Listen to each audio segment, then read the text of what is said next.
Hello, everyone. Welcome back to Unfiltered Unspoken with your girl, Demetria Good.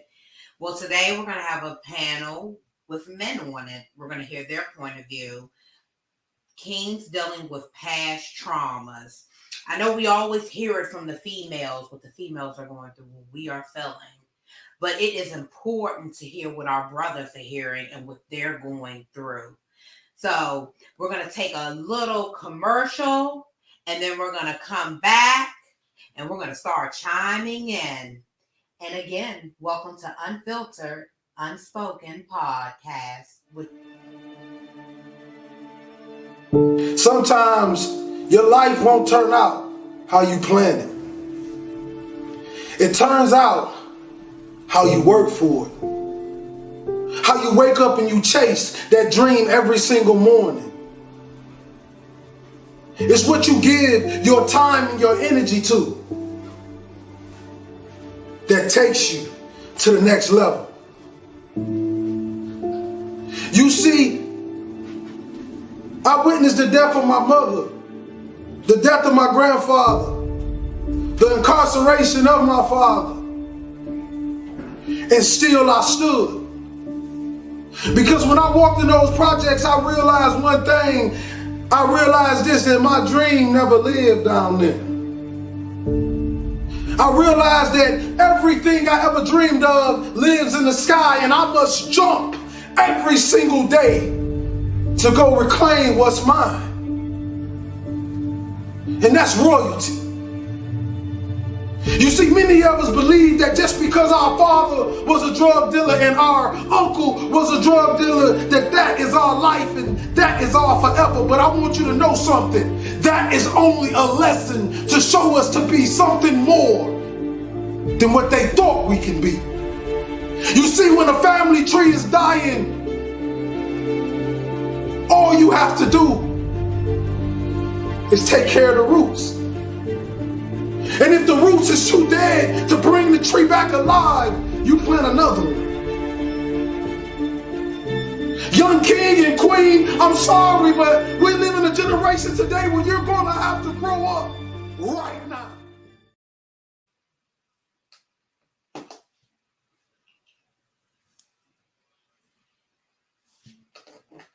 Hello. Welcome back. So we're going to get right on into this. We're going to bring these brothers on.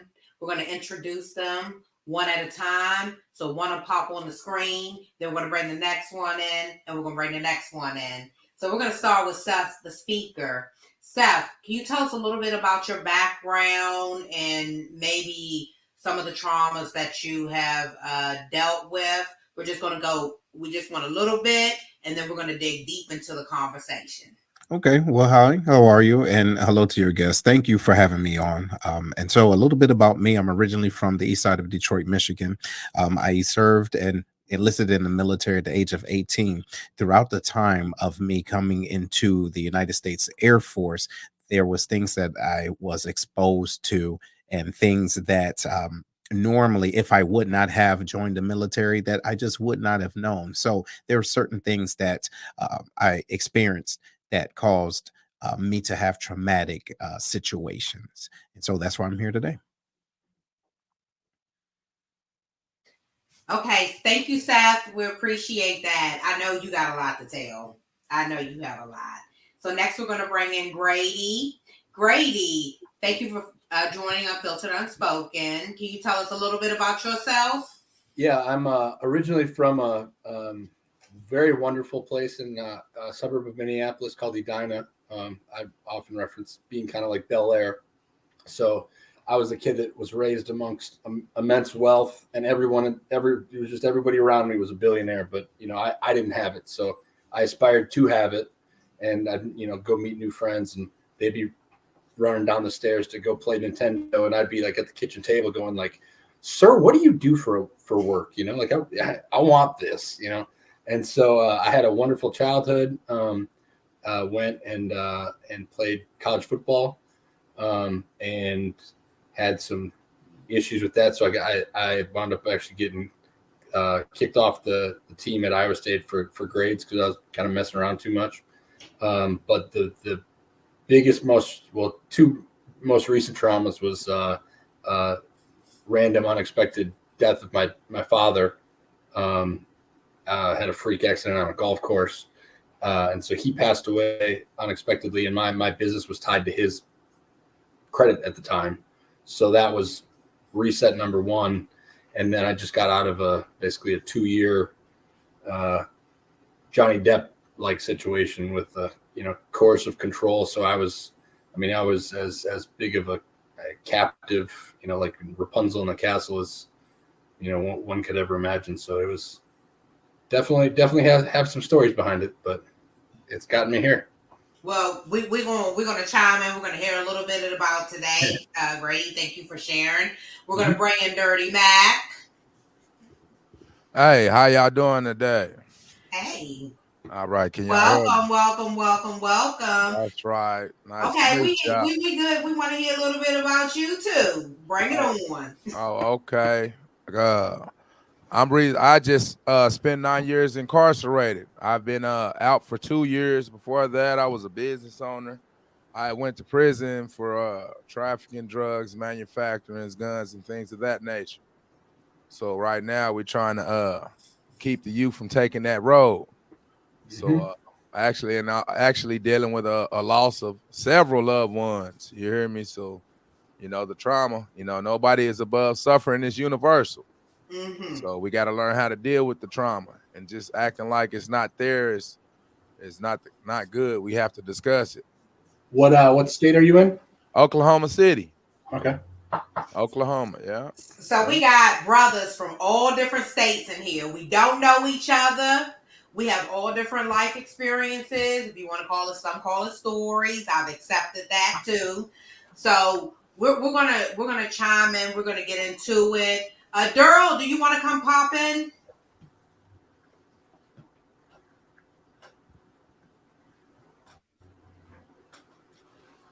Hey, Daryl. Everybody, this is Daryl. He's the executive producer. He's behind everything, and he also has a life experience to share. I'm gonna actually allow Daryl to kick off the first question to everyone, and then we're gonna take turns going around, maybe 2 minutes apiece to kind of share your experience, and then we're gonna go from there. Well, first of all, as she stated, I'm Daryl Washington, the executive. Just sitting back in the back scene, listening to everybody, I find it very, very, very rewarding because everyone comes from a different background. Everyone has a different experience.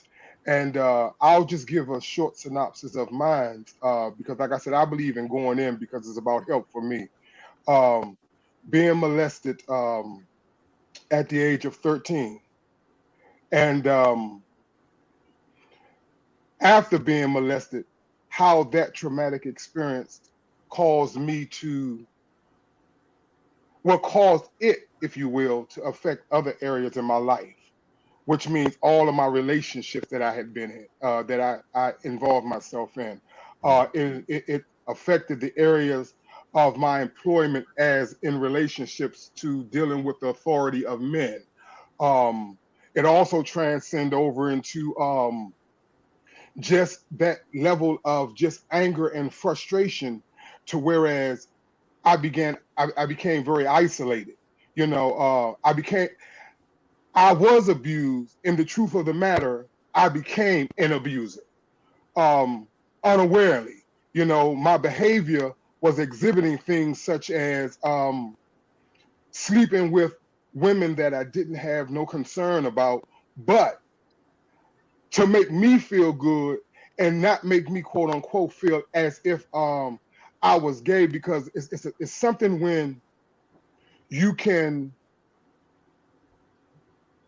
I always questioned after being sexually penetrated.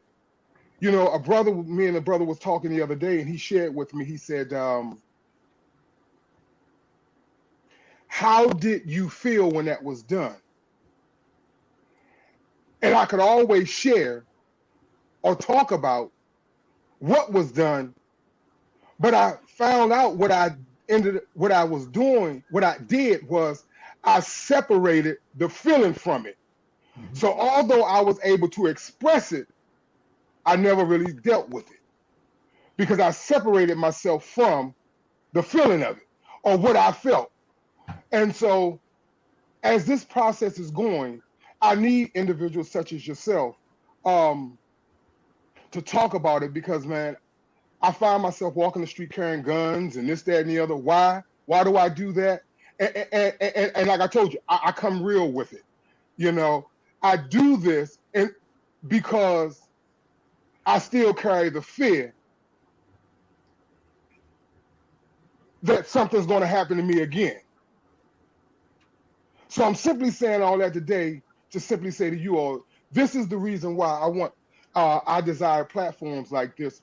So the question that I want to pose in the very first question to whoever decide they want to answer, how are you dealing with whatever your traumatic experience is? How are you dealing with it? And you're dealing with it, how did it affect other areas in your life? All right. Well, peace. I'll go first. Daryl, first of all, I would like to say I appreciate you sharing that. There are some individuals out there that have their own reservations for communicating things that traumatic because of what either fear, embarrassment, and shame. So I applaud you for that. But I will go into answering that question. What I did actually was going to therapy. All right. Going to therapy to help me to differentiate the difference between what happened to me and what happened for me. You see? So without going too deep into it, because I'm sure that we all have the story that we can, kind of go down. But when the traumatic situation happened, I had to really find a way to reframe everything. And I could not do it myself. Right. Because I do realize at that time, being in the United States Air Force, that my job was contingent to me for me to be sharp and to be up on game. But what it caused was me to have an issue too with authority because I started to have an issue with trust. Right. And it wasn't necessarily me having issue with trust. I was utilizing a past situation and applying it to a current situation. So essentially taking old bricks into a new place, trying to make a new house, but you can't do that, right? You're going to make an old house, right? But you have unrealistic expectations. So in order for me to manage my expectations, I needed to get a professional that can help me deal with this stuff that was jumbled in my mind. So then I can move forward and stop holding other people accountable for the things that happen in my life and then being able to articulate it in forms like this. So that I'm not carrying that pain, carrying that shame, and carrying that fear. And if no one else want to drop in. Yeah, y'all can just chime in. Yeah. So jump in. So I think for I can actually probably speak more to something like yours than actually my own traumas.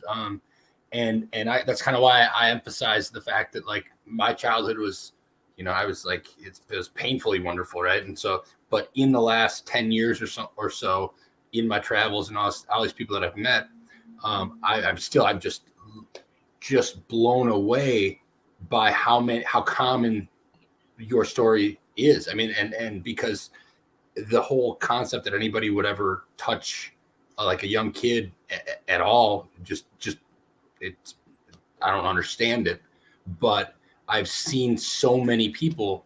In fact, I describe myself as kind of feeling like the Slumdog Millionaire kid, where all these disparate occurrences in life have now built up and like kind of pieced themselves together that now I can see the full picture.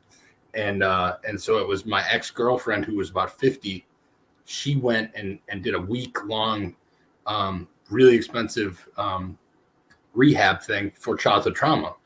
And up until, if I hadn't seen that, that's when I finally realized that, wait a minute. Oh yeah, no, this stuff sticks with you. And if you don't actually process it and like, you got to work it out. You got to, There's all sorts of different methods. We can talk about that later. But so I would have never even believed that that was possible until I actually physically saw that there.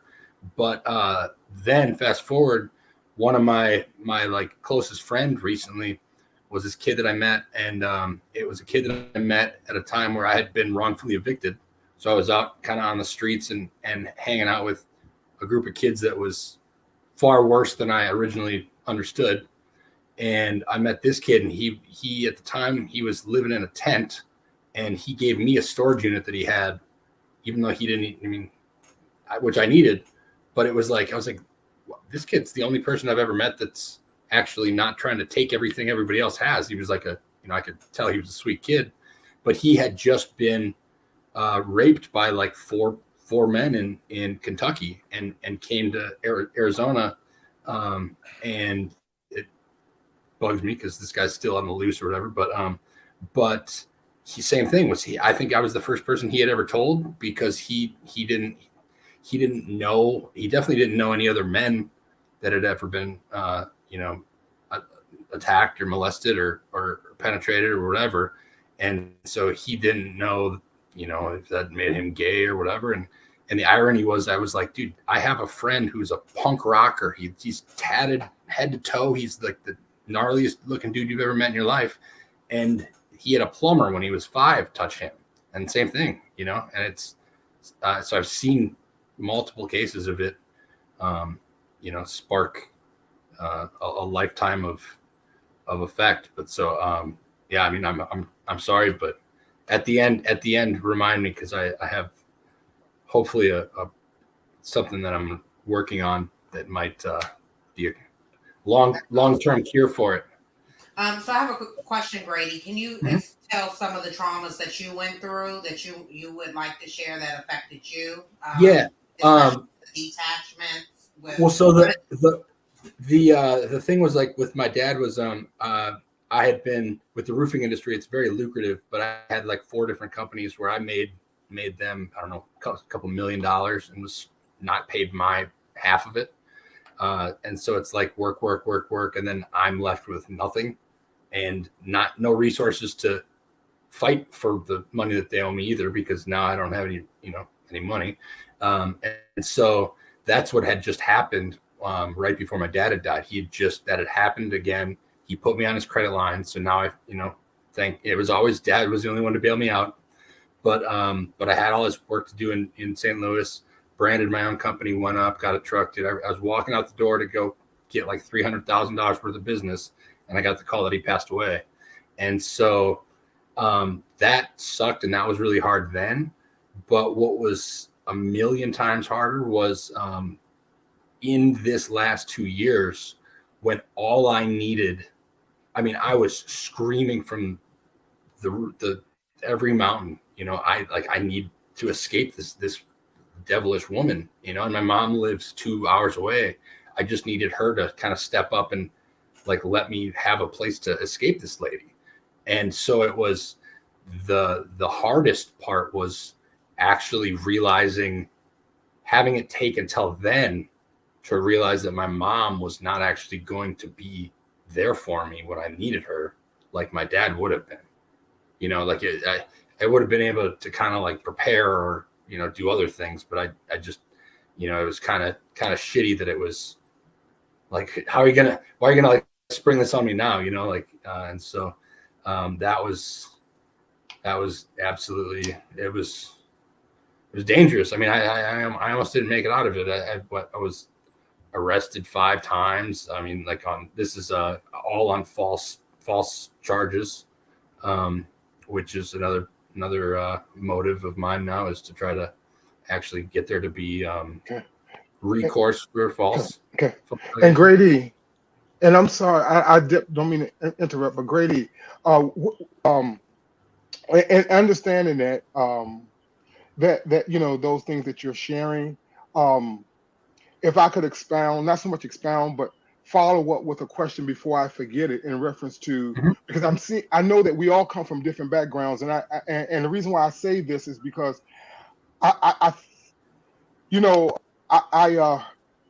Seth mentioned Seth mentioned, and he had said that, in reference to his upbringing and the process and the steps, if you will, that he took. And what about individuals? And this is another question that if you all can address. Now, what about individuals? Because I think I've heard that all my life, that you may need counseling. But what about individuals like me that, because of the culture I came out of and what was told to me, that was taboo? Well, yeah, no, absolutely. And you know what I'm saying? That makes any sense. That was taboo for us to, it was absolutely. like, you didn't need to go get help. And it still is. It's still, I mean, it's still, it broke my heart the other day. I was at the park and I mean, I take great pride in the fact that I always say, if everybody that I ever associated with had to be in the same room at one time, there'd be a lot of shocked people, because I fucked with everybody, on the spectrum. And I saw a kid that got kind of like beat up, and it was more or less kind of like because he was gay, and there is that very still pertinent kind of homophobia in the African American community. That's kind of just, I mean, I don't think it's going away anytime soon, but I think my translation to that is like, I'm not very good at actually asking overtly for help, I'll kind of do it in roundabout ways. But so I think that's kind of one of the things that we need to focus on too, is, I hate the whole like sending thoughts and prayers and stuff. Like I put a thing on TikTok of like, no, man, like, don't, if I'm drowning, don't tell me how to swim, like, come get me out. And then like, we'll talk later, but like, dude, I'm drowning. Like, come get me, come save me. Too, Brady, I would say this, and also, man, I don't want to take this on too much, because I know Dirty Mac can chime in on this, but I would say this to answer your question, Daryl. The thing is we have to be able to hold ourselves accountable. We can't have a flat tire, right, and say we want our tire fixed, but we're going to an interior decorator. You understand? We need to be honest with ourselves. If we do want this fixed, we need to go to those subject matter experts that can help us to help ourselves, right? But the point comes with us being realistic and holding ourselves accountable to make sure that that healing process is done right. No, And then also too, the other part of that, and I'll land it here after this. The other part of that is we do have a culture of a society, if you will, that is so shameful and embarrassed that we either keep it amongst ourselves, or we say go put it at the altar. You see what I'm saying? But if you do think about that, prayers without works is dead. People forget about the work part. So what does the work mean? And I'll land right there. Okay. Well, I think that's what technology comes into, is like some of the apps and stuff, because without some of the apps and stuff now, without the availability of that, your only other option is going to be to go to like an authority figure, right? Which now you've already developed this wariness of. So it is kind of a. Well, the thing is, it's like like you said, the trust piece. Do we trust the authority? Because for so long, the authority has disappointed us. They haven't protected us. So, I mean, even with authority in the home, and even the authority, if I could say, law enforcement to protect us, I'm dealing with a lady actually right now where the husband just hit her, and because she had some kind of order, they said there's nothing they can do, and they let him out of jail. So our question to her, and this is actually before we came on the podcast, I'm chatting with her, is, do you feel safe? So I referred her to another lady that could give her better assistance, and we're just trying to make sure she feels safe and comfortable. So it's like authority in the home and the authority that is supposed to protect us is failing us, right? I'm like actively. Before we let me interrupt. Oh, yeah, I would like to hear Mr. Mac chime in. Let's let Dirty Mac chime in. Yeah. And then we're gonna come back, because as you see, this is gonna be heated. This is gonna be a nice topic here. Oh, yeah. I'm not bashful. I'm just letting y'all got something. Y'all was sharing some personal experiences that I felt y'all need to get off y'all chest. I'm gonna tell you why I feel that psychiatry is not needed, because if I'm not a confrontational person, but I'm a firm believer if you have an issue with a person, you should address the person. So a lot of people in relationships, they seek counseling because you have two ears and one mouth. It's because you're supposed to listen twice as much as you speak. But most of the time, we're just waiting for our chance to talk, and we're not actually listening. You hear me? So as far as my traumatic experiences, like I said, I was incarcerated for 9 years. And as far as me, like I say, I don't care as far as people's lifestyles, what they do. They have the right to choose. But my thing, when we can't talk about it, we have to have these conversations between heterosexuals and homosexuals so we can have a balance. You hear me? Yeah. And so, but it's a thing you can't talk about. So as far as my traumatic experiences, as far in the penitentiary, being separated from your family, your loved ones, your girl, calls is like $5-6 a call. You'll be how that separates you from your family. It's just lost. You have to get that out of your mind because you're stuck in a walk-in closet. Actually, with psychopaths, you hear me? People that have real schizophrenia, homicidal tendencies, suicidal tendencies, homosexual, whatever, all the C2 classified. I would classify me personally as anti-socialism as a disorder. But like I say, I'm not a doctor or I don't have any fancy degrees, but I tell psychiatrists, have you ever lived with a homicidal, suicidal, sociopathic, people who's trying to kill themselves? So it's all type of traumatic experience and none is above the other. We all have traumatic experiences. Suffering is universal. It's not if you're going to suffer. The question is how are you going to deal with the suffering? Because in one way or another, we all suffer. And we should just, we got to be open with it and speak our minds. But we got to, I know about the pity parties, man. Like I said, I was in a cage, 9 years like a dog. We eating beans. We eating soups, rice. You hear me? Yeah. Dirty Mac, can I ask, and I don't know if it's too much. So why were you incarcerated? Once again, trafficking drugs, manufacturing drugs, guns, and all that. But like I said, I was also a business owner. You hear me? So I owned a club, so at the same time, I'm doing illegal things, but I'm doing legal things as well, So I think that's how the country was built, off of the blood, sweat, and tears of African Americans, and everybody's getting reparations except the indigenous people to the land. So the struggle is real. Just like Brother Grady, but I'm gonna say this real quick. Just like Brother Grady, he has a whole bunch of money, and people will feel like he has no reason to struggle. Oh, you're rich, you don't have any emotions because you're rich. So that's my piece, man. So I appreciate y'all sharing those stories. Before I take a break, before we go into a break, this is what's needed. This is definitely what's needed.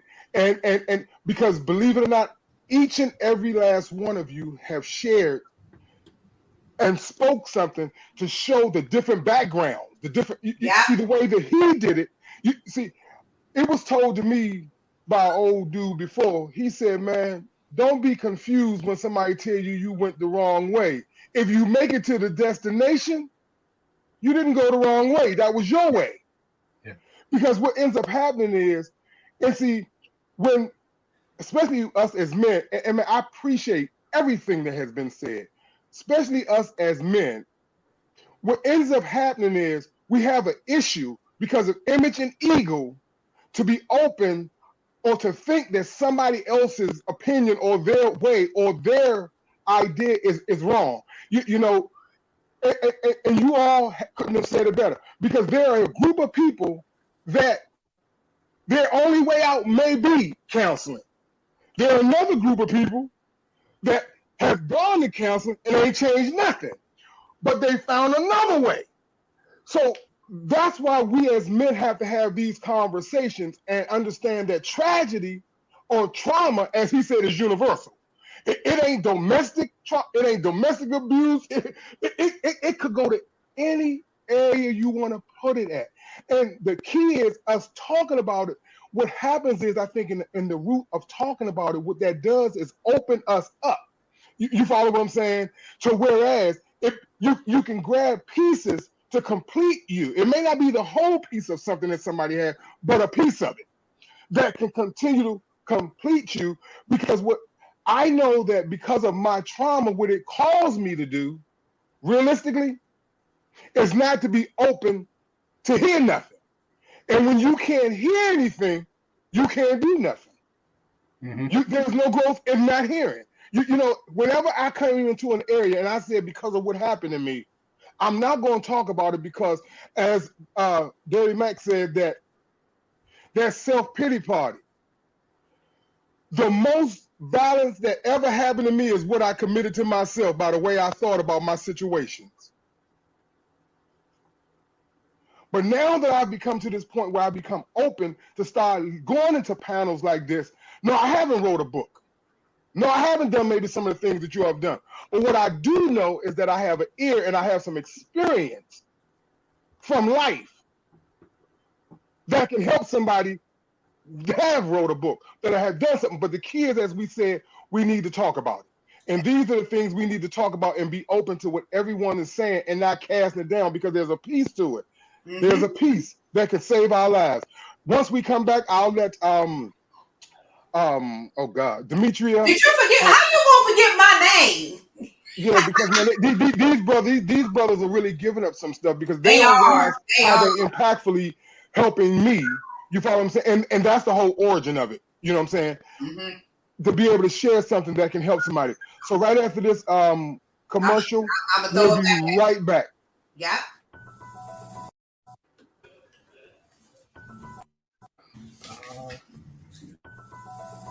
Hold on. I need to get my charge.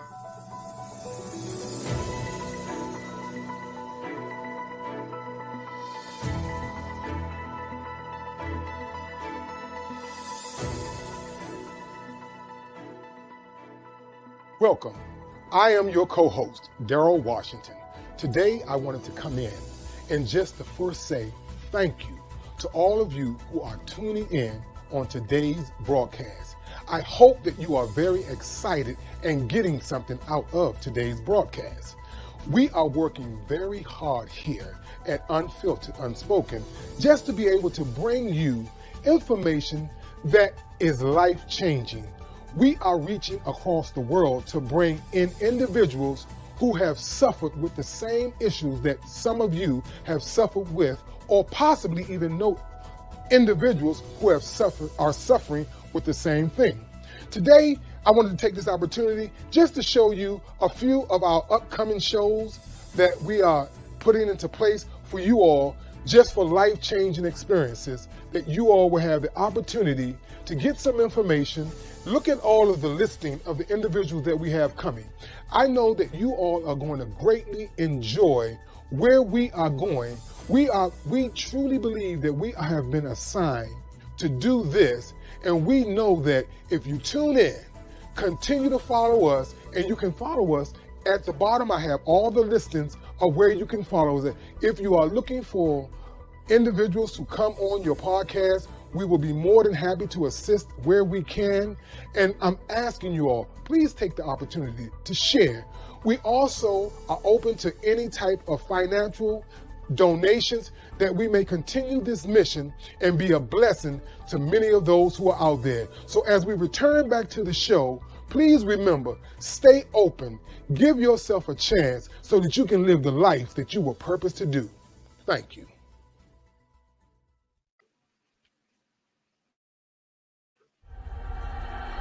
I'm a survivor. I'm not gonna give up. I'm not gonna stop. I'm gonna work harder.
Okay, Daryl, you did that.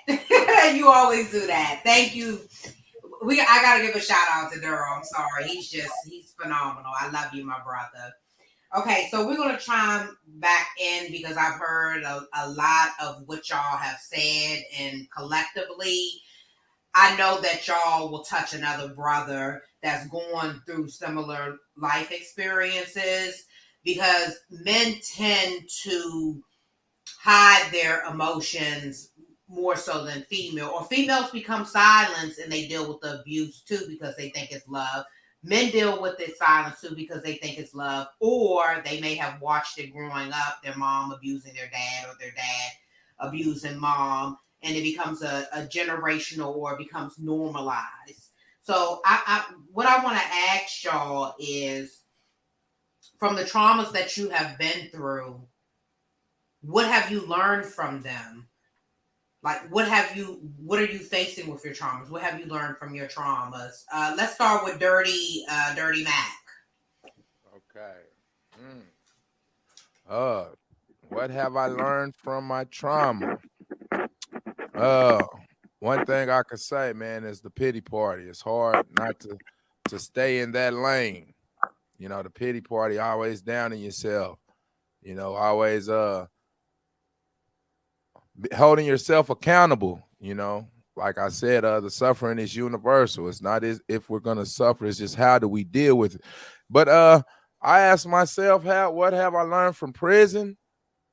Because it's not actually. This is the most traumatic thing as far as my life. You know, like I said, I've lost family members and things of that nature. But they're just how they're warehousing you. They're not actually teaching.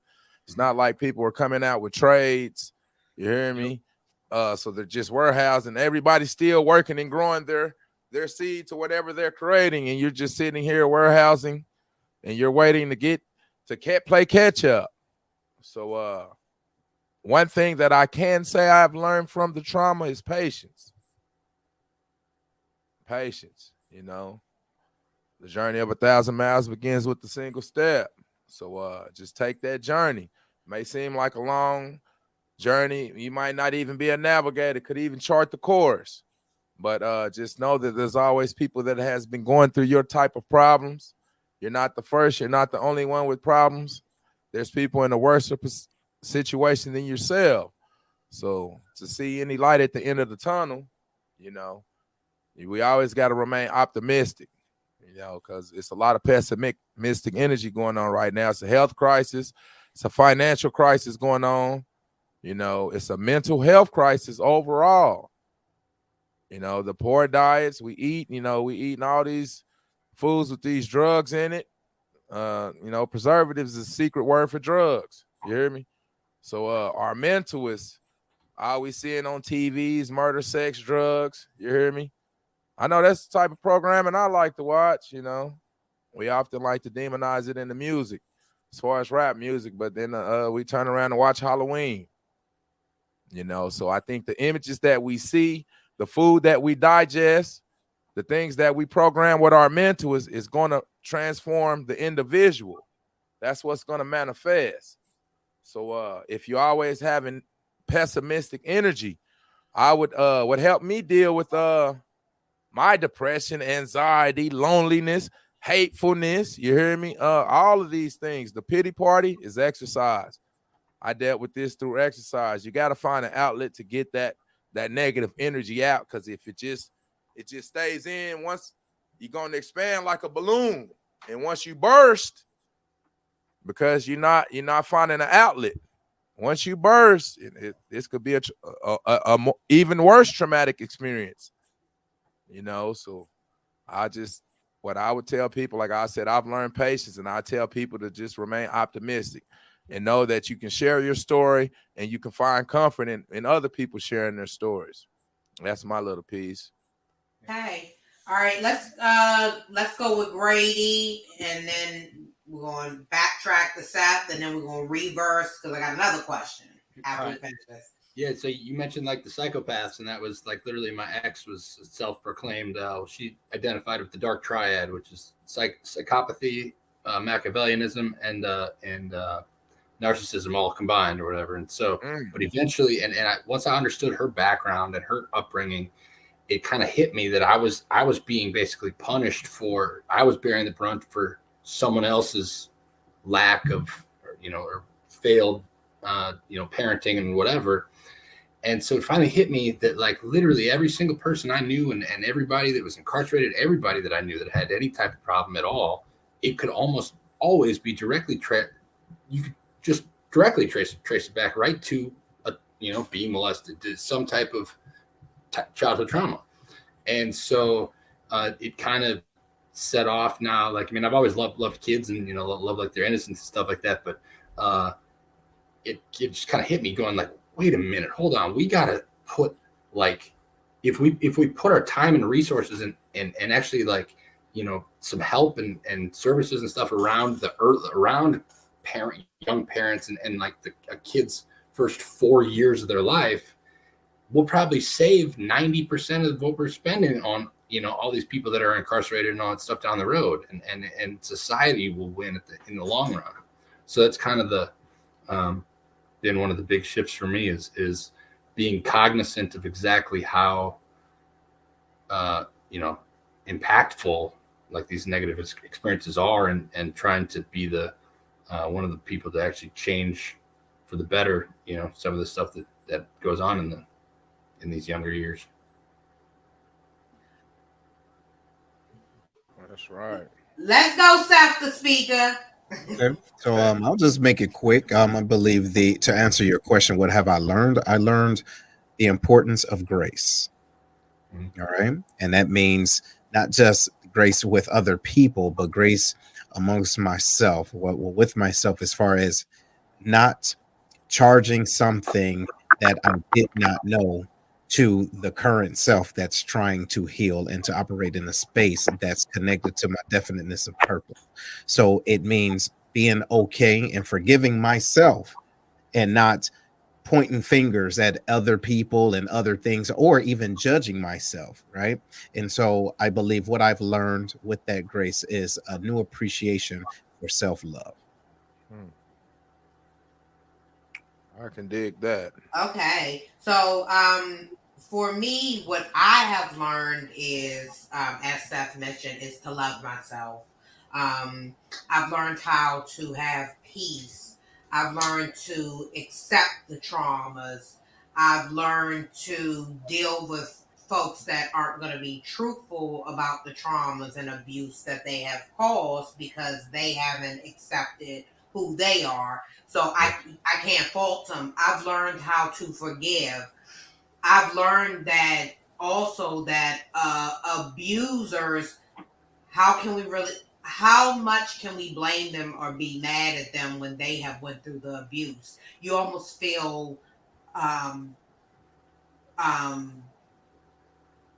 guilt for them or hurt for them, or you feel their pain, because a lot of when you look at them, you know that they're only abusing because they have been abused, and that becomes the part of the cycle of the abuse. So I've learned a lot. I've learned not to be silenced. I've learned how to use my voice and to say, this has affected me. I am no longer going to hide in a corner in the dark and suffer this pain, and someone expects for me to be silenced about it. So there's a lot of things that I love, but the biggest piece is that I love myself now, and this is the first time I have loved myself and been at peace, and I always say it. Dirty Mac, I wanted to go back to you really quick because we have I see there's a disconnect, but not a disconnect, but this is how we feel, right? I self-healed, and I'll say this all the time. Self-healing was one of the toughest things that I probably went through in life, because I really didn't have anyone to talk to. But I remember talking to a therapist probably like years before this even happened to me. And I used strategies that the therapist used on me. So I started asking myself, well, what's hurting you? or certain things, and I started putting stickers on my mirror. This didn't come from the therapist. This came from me. You are beautiful. Love yourself. I started doing little techniques like that. But I do recommend folks to get counseling or professional help to help them heal, because I may even go see a therapist because there may be things that I'm not attacking, right? I think that sometimes when we try to self-heal, it took me 7 years, 8 years, like I said. We miss a lot of things. I mean, we exercise. Exercise keeps us healthy. It relieves frustration. But are we really addressing the bigger picture just because we're releasing through something that we think is giving us relief, right? Because I see the disconnect, like we're really not addressing the issue. How did you address your issues? But another example, not from exercising, but another technique, because I started addressing my life and started facing all of the things that I went through, accepting all of those things that were affecting me, my childhood traumas, affecting my life decisions. I started addressing those childhood traumas so that I can live as an adult. My personal thing, I would say people emotions change up like the weather. You hear me? One day it's sunny, the next day it might be raining, the next day it might be snowing. So you have to learn how to deal with these type of conditions. You're never going to be in a place where you're just constantly happy, or you're constantly, you just gotta. We all have these tendencies. We all have love. We all energy. That's what energy is to me. Emotions. The E stands for energy, in motion. You hear me? So, like I say, people can come up with a lot of negative energy. So let's use this as an example. Y'all four might have negative energy. Y'all might not like me, think I'm a bum, whatever the case may be. Y'all come up with some negative energy or pessimistic energy to me. I don't have to feed off of y'all energy. You hear me? I can decide, okay, it's really breathing. I tell people exercise because meditation is breathing techniques. You hear me? When you're tired, you're taking deep breaths. Just breathe. Just feel the energy come up and come out. Exhale. Feel your energy. Get in tune with your breath, because we can't allow other people to control the destination. Because, like I said, it's a mental health crisis. Mm-hmm. It's a financial crisis. It's a health crisis.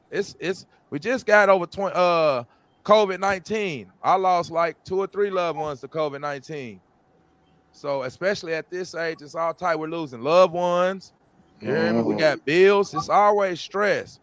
And all I can recommend is, I don't have the answers. You hear me? But all I can recommend is that we find our outlet to deal with it, to alleviate the stress.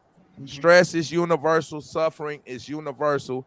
It's not if you're going to suffer, it's how you deal with the suffering. Okay. And that's good, because I wanted to see those other examples besides just exercise, because we can tell anyone to exercise, but it's the strategies that we use to help us.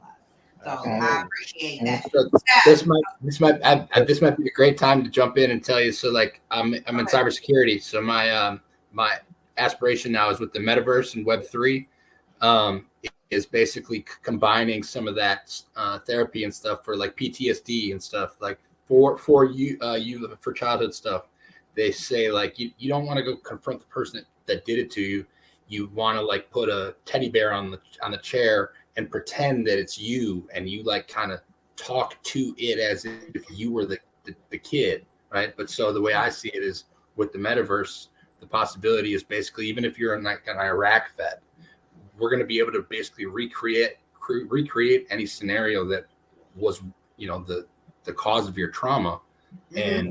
And I'm hoping to basically facilitate a company that will do some of that. So this is the logo for, it's, instead of be the change you want to see in the world, it's using Web3 stuff. So it's 3 the change. Okay. Okay. So, Seth, I want to ask you a question as well.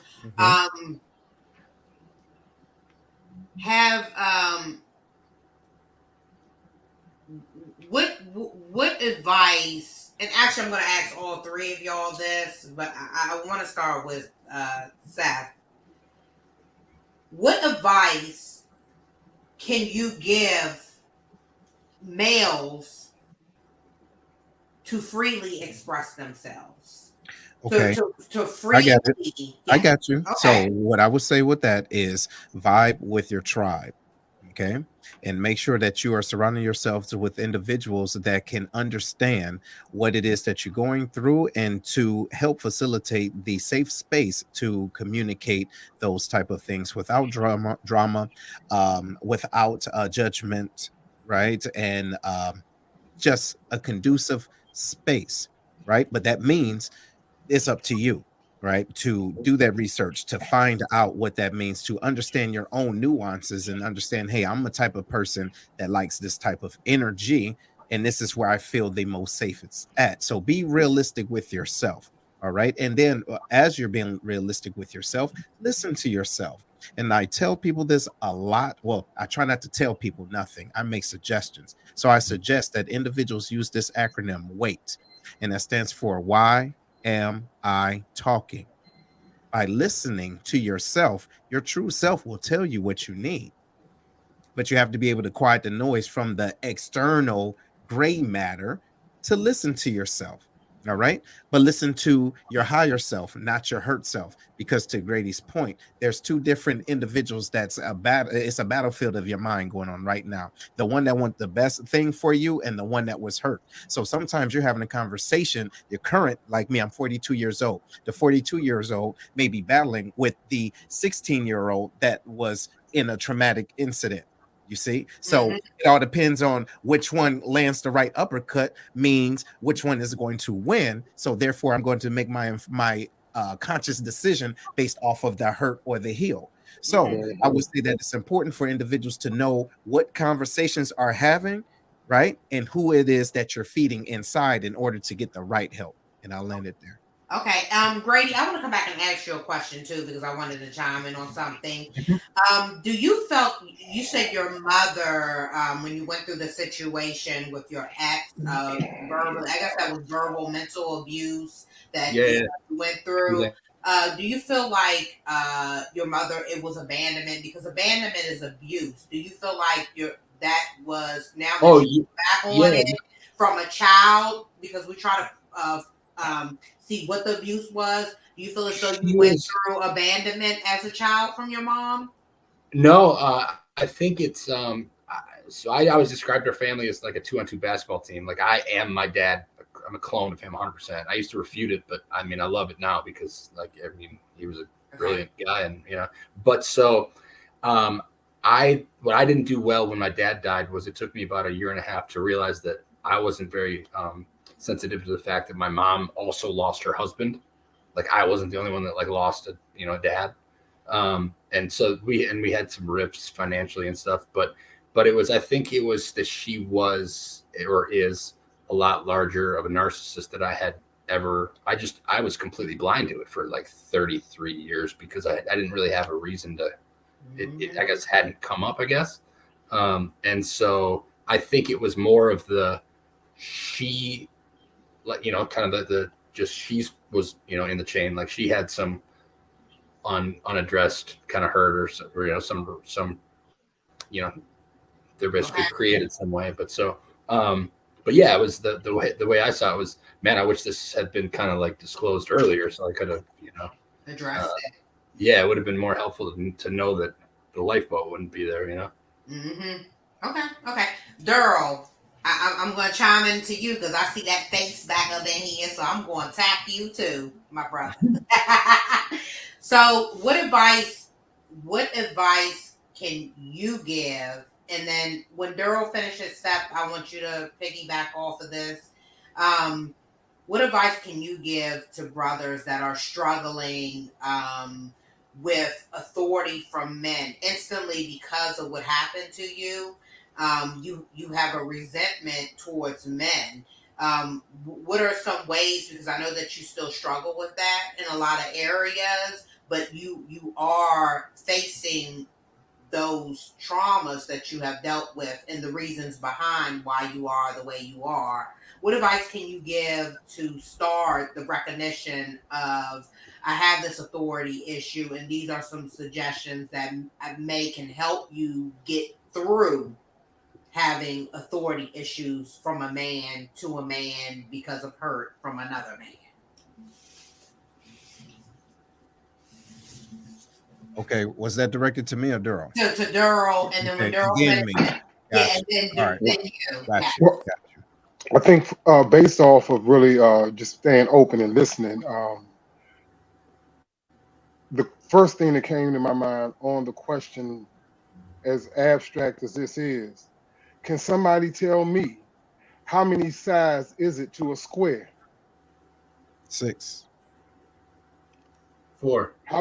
How many sides is it to a square? Oh, you talking about I'm thinking of a cube. Yeah. I'm sorry. 4. Yeah, 4 sides to a square. How many? 4. Everybody say four? If you're looking at it on the paper, so based off of what you're saying, if it's 2-dimensional, it's 4 sides. Okay, it's 4 sizes. Is that what everybody's assessment is? Uh-huh. Is that what everybody's assessment is? 4 sides? I mean, it depends on what do you mean 4 sides? Are you looking at How many sides do you see on a square? Okay, if I'm looking inside and outside, I would say 8. If I'm just looking outside, I would say 4 because it's 4 sides on the outside and it's 4 sides on the inside. Or you can say 5 because of the front That's side. the key. That's the answer. That's the answer. 5 sides. Okay. And I've lived my life looking on the outside of a square for what I could see, but the problem was never outside. The problem is inside. That's the answer to the question that you just asked me. When I start dealing with the inside and stop looking at a square and saying what I can physically see with my eyes and go inside and begin to start or continue to work on what's going on inside of me. Because now that the incident has happened, which was over 13 years ago, how long am I going to keep it in my suitcase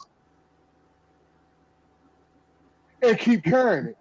Well, when he says 13, let me correct that. He's saying 13 years as he was a child, not an adult. So this happened to him 13 when he was a child. So I want to make sure everyone. When he was 13, I was going to say he's not 26. Yeah. I want to clear that up for anyone say 13 years ago. Yeah. No, he was 13 years. So he's speaking as when he was a boy, a child. Right. Okay. Well, she answered it for me like I was the child. So I love you too. Yeah, but no, only thing I would say is just as the panel has stated, which I believe for me was very informative, really very informative. Accepting it is what it is. You know what I mean? It is what it is. I can't change what it was, so I might as well embrace what it was, so that I can go ahead and move into my beings.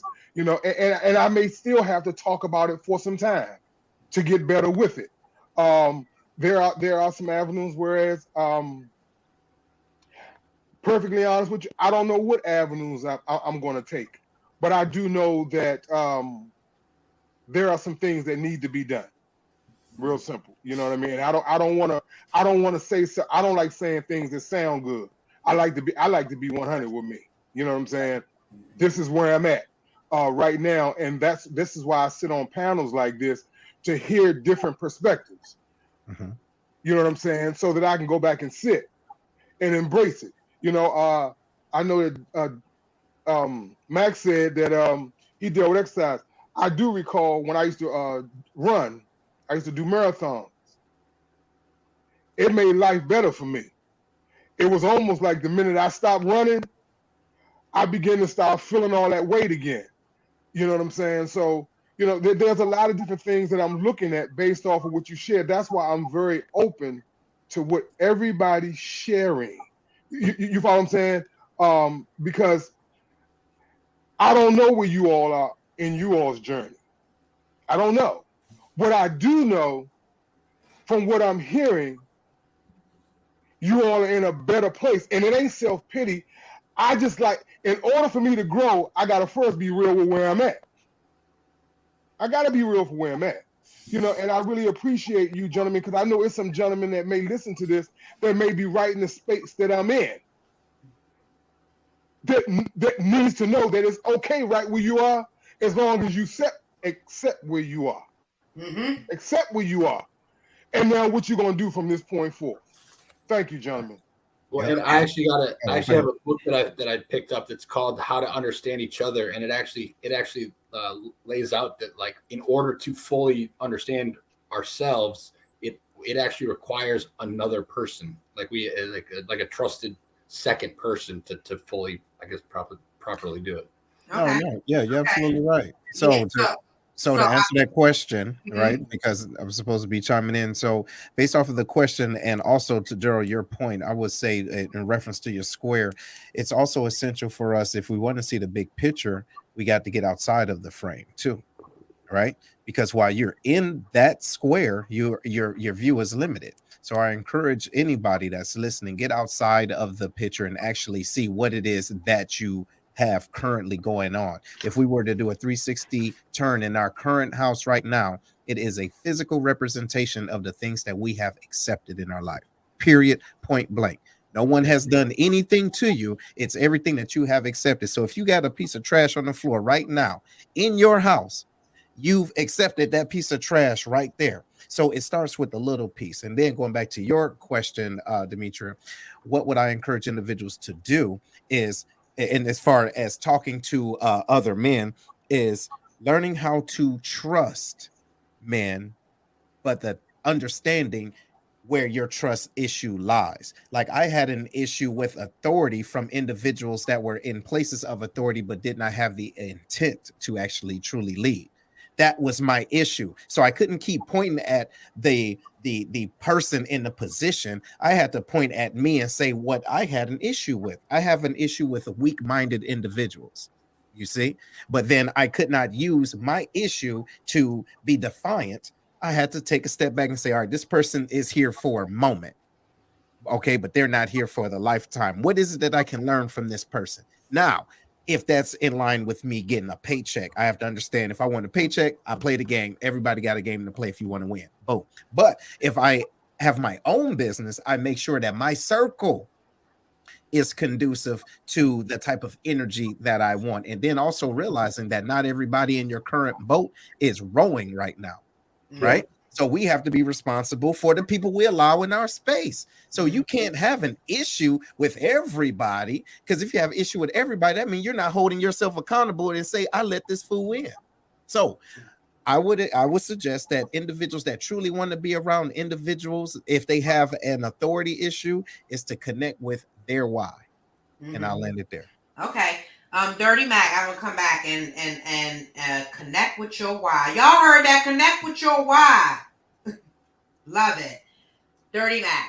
Can you give advice to young males, how making right decisions from the traumas caused in their life, to face those traumas, to avoid incarceration and making certain decisions that they make? Can you give advice as why they shouldn't, what they should look at, or things that they potentially could do to avoid making these poor choices? Oh, absolutely. I can give a little bit of insight of just how I used to view it as a youngster. I'm now 42, but seeing the world through a young man's eyes, you hear me? You know, talent is distributed equally, but not opportunity. So so people in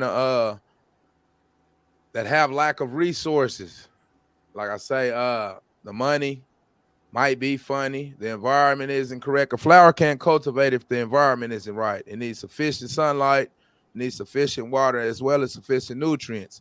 And when we go through traumatic experiences, we seem to just go into a shell. You hear me? We always got to realize as people is going to be our most valuable asset. So just like we coming together, exposing our traumas like that. We might not see it right now, but we helping people grow. Just know that there's people who have walked your path before you. So going into a shell, that's not helping. So we got to start cultivating the environment around us. Start planting good seeds, because whatever seeds you start planting, that's the seed that's going to manifest. If you're a pessimistic person and you're a jealous person, then you're manifesting the devil within you. But if you're full of love and compassion and encouraging, then you're manifesting the God within you. It's a spiritual balance, So as far as keeping the youngsters on the right path, man, we got to get control of our resources. We got to. I'm working on it. We got to get control of our resources. Okay. So, what resource? I'm sorry. What resources do you mean, Matt? Absolutely. Like I would say, pertaining basically in the poor communities or the rural communities, financial resources. We're not benefiting off of our labor. You know what I mean? The money's not circulating in the community. You know what? I think you're right. And what I will push and say, one resource that we're not good stewards on is time. So that's number one, in my opinion. Okay, because that's the only resource that we cannot get back. And what we do is, if you think about water, right? You can get a bottle of water at Sam's Club, 30 cents. You can go to Walmart, it'll be $2. You go to the airport, it's $5. What we're doing is we're using the same water, meaning services, products, but we're promoting it in, let's say, Sam's Club, but we're expecting the airport dollars. So that means our time, as far as doing market research and going to where we're actually going to be, accepted and respected, is misguided. You see what I'm saying? So we're expecting individuals to just give us something when we don't have anything to give that's going to be conducive to that, that level of expectations for us to receive. Mm-hmm. You know what I'm saying? So those resources are circulating, but it's circulating to people that know how the resources work. Get it? Yeah, and the problem is a lot of folks don't like to share the resources. You have to go look for the resources. Yeah, because the resources, a hole in the ground. The resources is right here, and we all got one. Yeah. You see, but it goes back to time. What are you putting your time into? Instead of saying, "Wait, this is what somebody need to give me." Wait, let me find out how somebody got it. Mm-hmm.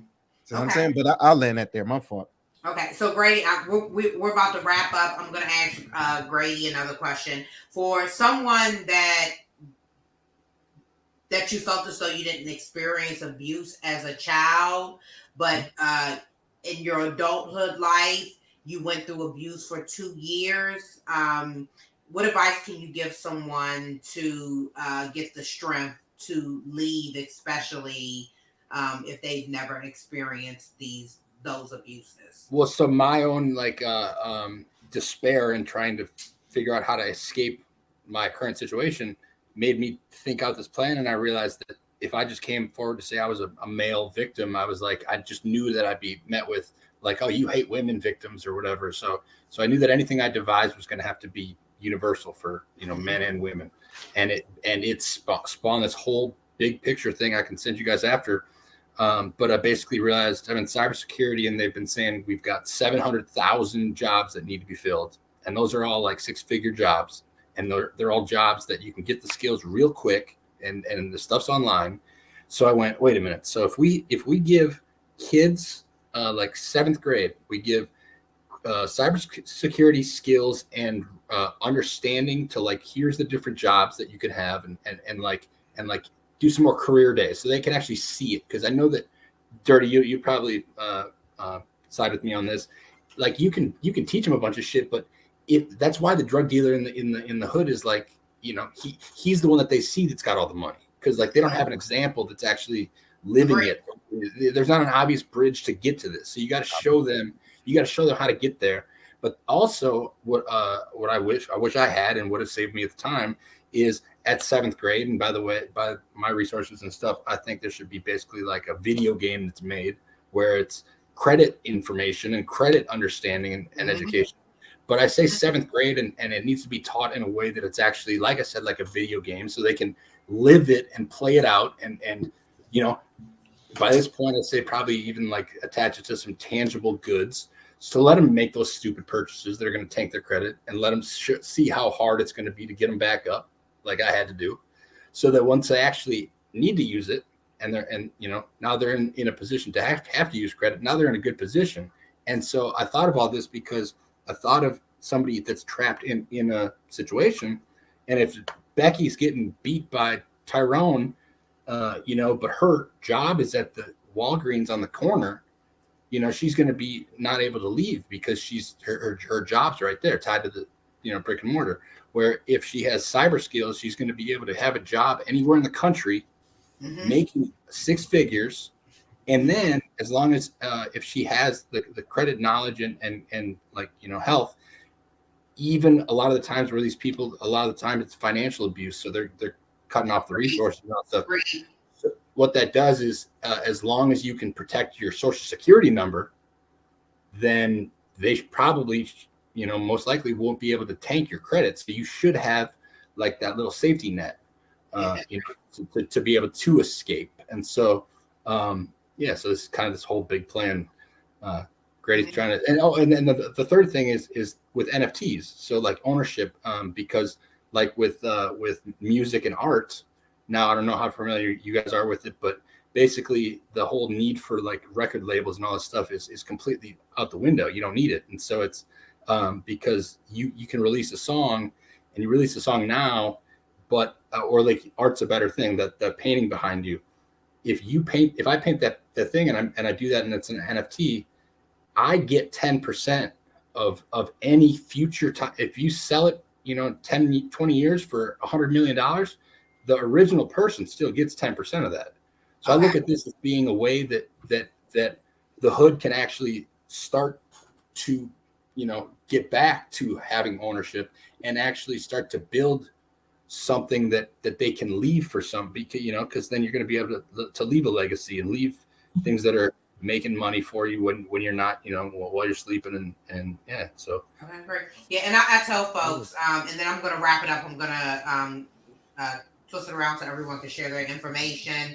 Is what I've noticed is when they make poverty areas in the hood, however you want to classify it, it's like the child that's going to be a professional football player, even if it's a drug dealer, that drug dealer should be telling that child, hey, you don't need to be on the corner. You have a future ahead of you. Go play that football. You be successful. You leave the hood. But you have the big time drug dealer, and the child is going to be an NFL player. They like, come on. You can make money, or you run fast. Just. But my point is, with the cyber is like the money's so good that pretty soon the drug dealer is not going to be nearly as appealing because he's not going to be the rich guy. It's not going to be that cool to have a couple $1,000s if you can actually have a viable way to see like, man, I'm gonna make 150. What, Grady? I worked in cyber security too. So Grady, the other part of that, Grady, is that the aesthetics just aren't appealing. So everything that you're saying that is true. The aesthetic to a child that's looking at flashy things, that's not appealing. Yeah. You see what I'm saying? So the thing is but it's taught in the household, right? So what I'm that right? So you have the nature, you have the nurture piece, right? So the fact, like for example, before the military, I was in the streets and I was selling drugs. The thing is that my surroundings, my mentor was a pimp and a drug dealer. It wasn't a person in cybersecurity. You get what I mean? Yeah, what I'm saying, because they say but that's what I mean. So the thing is that the children are connected to the aesthetics of culture, hip hop, clothing, and things. That's what I'm saying. So I didn't mean to take up too much time, but that's the thing that's missing. That's what. And this is the thing: is how do we get the resources to education? Because it's right here. Yeah, I'm in the process of it. So I'm gonna spread around. We went out. This was a good. Go ahead. Yeah. We might have to have a Jackson. So if y'all willing to come back, that'll be beautiful. This is definitely a to be continued. I'm going to start from Seth. We're going to come back around and we're going to let Dirty go out last. Can you tell folks how they can get in touch with you so that, Dirty, if you want to go, you and Seth connect, you want to be on his podcast. Grady, if y'all want to all share podcasts, please do. I definitely recommend that we're sharing platforms with each other Got it. to continue these conversations Got you. and to continue growth. Because we'll come on and we'll be like, oh, we'll never see them again. But if the conversation was engaging, y'all reach out to each other and continue this conversation. Absolutely. I enjoy it myself. I appreciate the invite. I definitely get you brothers and I already have your information. So I definitely attune and support. Okay. So Okay. So Let's start with Seth, the speaker. Okay. Seth, tell Got you. everyone how to get in touch with you. Got you. Okay. So again, thank you again for being on this platform. My name is Seth. You can find me on all things SethTheSpeaker.com and on YouTube. And I have a podcast called The Lion's Den with Seth, where we talk about all things growth, development, and action. Right. And as far as in the household and within the community, the second podcast is called Healed with Seth, when we talk about all things healing, not the end result, but how individuals communicate how they were hurt, the action, and then also the process of that. And again, Seth, the speaker, and also have a book called The Black Collar Mindset, The Art of Strategic Thinking. The Black Collar Mindset, Art of Strategic Thinking is available everywhere. But if you go to blackcollarmindset.com, you can be able to receive an autographed copy. Thank you, and I appreciate the opportunity. Okay, I hope I can get an autographed copy. I'm gonna have to get you the link from you when you finish so I can support. Grady, can you let everyone know how they can get in contact with you and share any additional information that you would like to share with the audience? Yeah, so the new endeavor is going to be called 3 the Change. So like I said, be the change you want to see in the world, but it's the letter 3, the change.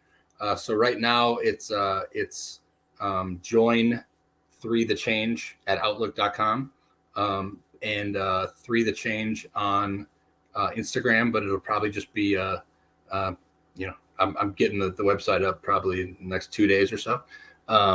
But just look out for 3 the Change, and then maybe keep your eyes out, because I'll probably be on some news stations shortly with some other. I'm planning to make a splash in the world. absolutely. Good. So my next step is to get them to actually reverse and let your boy Gunna out of jail, which I fully intend to do tomorrow. Right. Absolutely. Yeah, so definitely reach out to Grady, Seth the speaker, and let's go, Dirty Mac. Come on, let's get close out. Give Absolutely. it to us. In closing, you can reach me on Facebook, Dirty Mac. You know what I'm saying? Instagram, Dirty Mac, and the podcast 420 Kids on YouTube. Like I said, I appreciate the invite. I appreciate y'all having me. You know, it's nice to meet y'all. I'll say these think tanks are well needed. That's peace.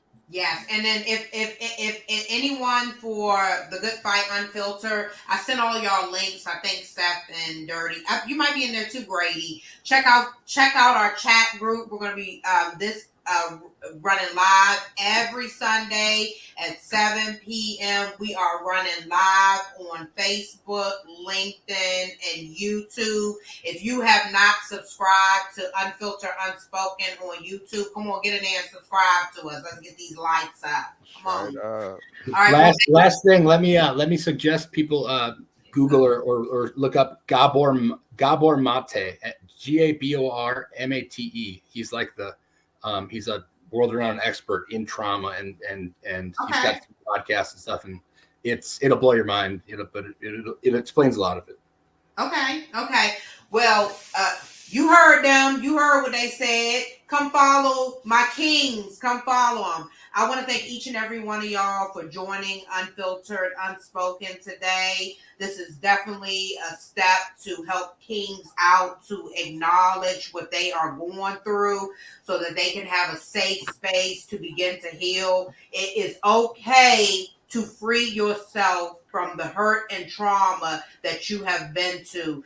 Don't allow anyone to silence your hurt and your pain, because they are not in your shoes and they are not going through what you're going through. Thank you for joining into Unfiltered Unspoken. Peace.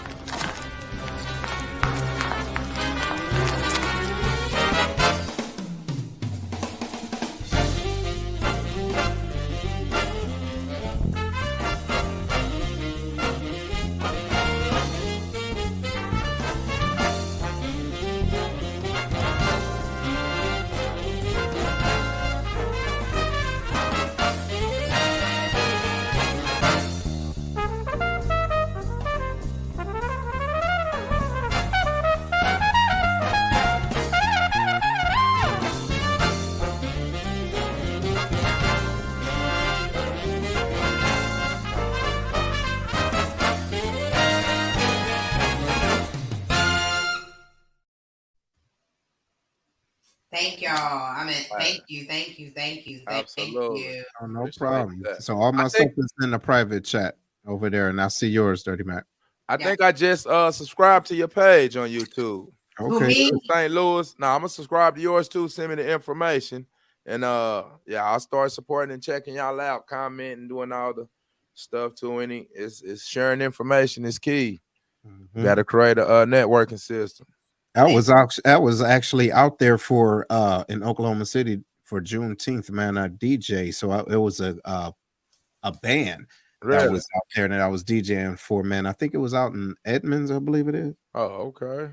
Yep. Okay. Super dope. Yeah. You do everything. You coming to DJ my annual event. Mark. Hey, if y'all hey, if the business right, yes. Hey, straight up. Absolutely. Is this it? Let me see. St. Louis natural hair. Now is that it? St. Louis natural hair, or that's the wrong one? I think. Let me see. Who are you talking about? On yours, I'll tell. Is what do I type in on YouTube? Oh, for me, you can put in Seth the Speaker. Yeah. You see me? Do I put the @ sign? Yeah, no, just Seth the Speaker. Okay. FETH. Yeah. THESP. Yeah, that's what I put in. Let me see if I went to the right one. There it is, right there. I got you now. Mhm. And That's then the right. other one you can put in the Daughters of the Sheba Foundation. Is that right? I'm going. It's taking me somewhere else. Let me see. It's going to this. I see you on the screen with a sister. Who was that? Nightcap conversation. All with right, I had to Steph stop my Susan. dog from barking. That little thing be cutting up. yeah. So look, so what happens is somebody probably put me on their podcast. And that's, okay. yeah, so you have to look for my page, or you can look at look for the Lion's Den with Seth. The Lion's Den with Seth. Mm-hmm. Okay. I'm gonna go follow you. Make sure you come follow me, Seth. Okay. There it is. The Lion's Den. All right. Seth the Speaker. There you go. Yep. I got you. And what's yours too, Miss Demetri? Unfiltered, unspoken. Unfiltered. Unspoken. I think I already subscribed. Let me see. Okay.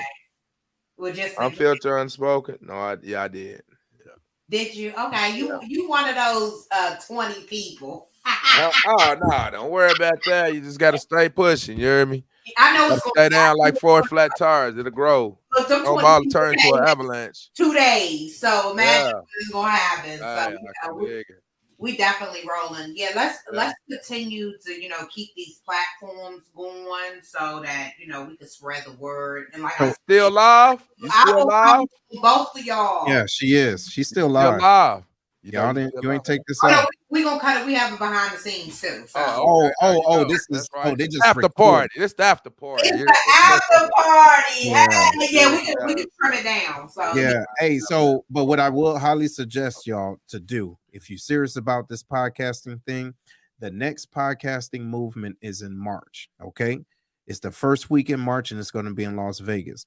Now, I was at the one this year in August. It was in Dallas. Uh-huh. Totally crazy. Learned so much. I learned the difference between people that have podcasts and those that say they want some. I've connected with different businesses. It's ridiculous. How do we get on? You gotta. Look it up. Look up the podcast movement. Okay. Look up podcast movement, and then you can find out how to, find out where the next one is going to be. And so they do them twice a year, one in February, another one in August. The one in February is in Vegas. The one in August is going to be in Colorado. You know what I'm saying? And it is it's an investment that is well worth it. I'm telling you. I ain't never been to Vegas either, so I need to get down there anyway. But yeah, look, that was a super, super dope thing. And so I had to surround myself with individuals that were higher in this game than me, even though I've been doing it for a few years. I learned so many things that helped me to curtail everything, and I saw the difference in my viewership, but also the content. Because what I help individuals do prior to, I have a 2 type of boot camps, right, for podcasts, one for beginners and one for experience. But the things that I learned from them helped me to find different ways to monetize the podcast. Hence the reason why I was in your city just a couple of days ago, because people followed me on the podcast. Boom, they asked me to come on. You see what I'm saying? Yeah. So I'm telling you, it's something totally different. So if y'all serious about it, I'm gonna have my podcast. I'm gonna tell you like this, and it's not my apologize. Unfiltered, unspoken. This is for the people, but unfiltered, unspoken.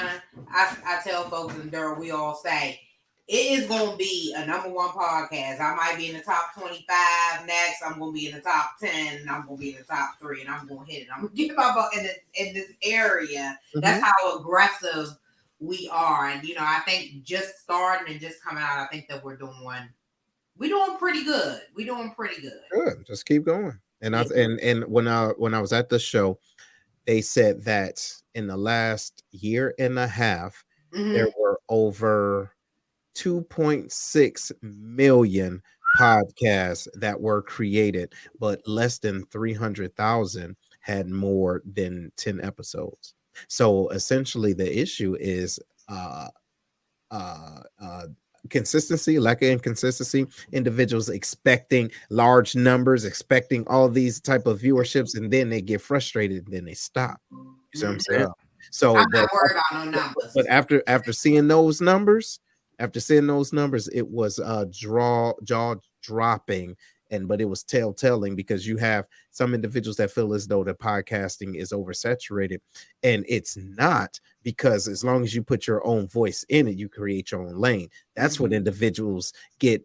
They get confused. They look at other people, they say, yeah, I can do that. Yeah, you can, but do it your way, because they already have a following. Create your own. And that's where people miss the mark. Well, I'm not giving up. We've been working countless. Like, we have 3 podcasts a week, and some of these is 5. And we have folks from different countries that are joining on. So it's for me, it's like the design movement that God gives us, and some may not. Don't get offended. Faith, however we want to say it. That we just woke up overnight one night, and it was just like. Oh, yeah. I get it. Boom. I was like, holy shit. And, I think my team, because they have been working, Sid had to work tonight, so she wasn't able to join. So she got off late.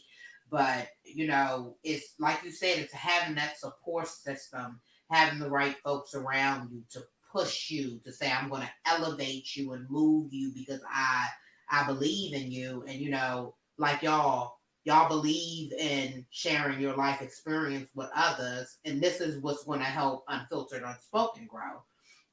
And if I have the opportunity to give